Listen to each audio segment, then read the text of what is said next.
Tous les soirs cette semaine, nous vous parlons de vos passions, ces activités qui vous changent les idées et parfois changent votre vie. 3,5 millions de Français font partie d'une chorale amateur. C'est à la fois un plaisir, un défi, un terrain fertile pour l'amitié.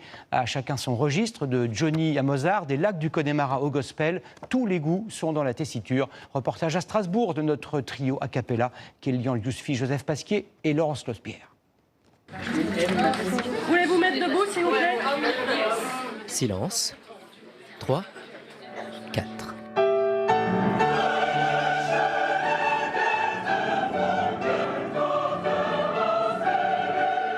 La 9e symphonie de Beethoven, interprétée par le chœur philharmonique de Strasbourg. Une cinquantaine de choristes, dignes des plus grands professionnels. Pourtant, chanter n'est pas leur métier. Dans la vie, ils sont retraités, biochimiste, freelance, psychomotricienne, prof de lettres. Solo, justement. Et dans la chorale, alto, ténor, soprano, basse.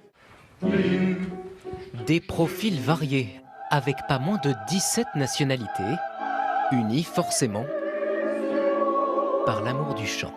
J'ai quitté mon pays qui est l'Italie il y a 32 ans et à chaque pays où j'ai vécu, j'ai trouvé et cherché une chorale pour m'intégrer, pour trouver des personnes qui ont la même passion.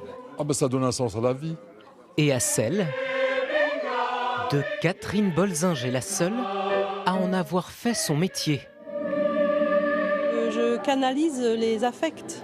Si je vous fais ça, j'ai à mon visage aussi, ou si je fais ça, ou si je fais ça, ben vous, rien que quand je le fais à vous qui chantez pas, vous avez déjà une réaction. Ça a l'air de marcher en effet, auprès de choristes disciplinés. C'est même eux qui te demandent à être debout, c'est dingue, ils sont trop motivés. Qu'ils soient plutôt classiques ou gospel, voire pop, les Français chantent. 3 millions d'entre eux donnent de leur voix dans une chorale. Une majorité de femmes. Parmi elles, Karen. Fière de montrer à ses collègues le spectacle du groupe pop qu'elle a créé avec des amis. Donc ça, c'est le teaser. Elle a dû trouver le temps entre son rôle de mère et de responsable d'une entreprise de fabrication de matelas. Vous chantez au bureau ou pas? Alors oui, ça m'arrive malheureusement, personne ne me suit dans l'aventure. Qu'à cela ne tienne, le soir, après le travail, c'est donc répétition. Mais Karen, la présidente, reste au second plan lorsqu'elle chante avec sa troupe. A cappella, s'il vous plaît. Sans partition, du Rihanna ou du MC Solar, revisité dans la cour d'un immeuble de Strasbourg. C'est rigolo de faire de la pop, souvent aussi des morceaux un peu commerciaux. Et on peut se lâcher en faisant ça, quoi. Tous sont là pour chanter, mais ont d'autres arguments pour rejoindre une chorale. En témoigne cet apéro de fin de journée.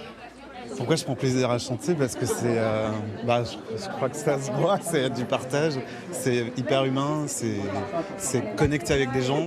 On lie des affinités avec certaines personnes et certaines personnes deviennent des amis. Un message d'amour, d'amitié, avec des cœurs et du cœur.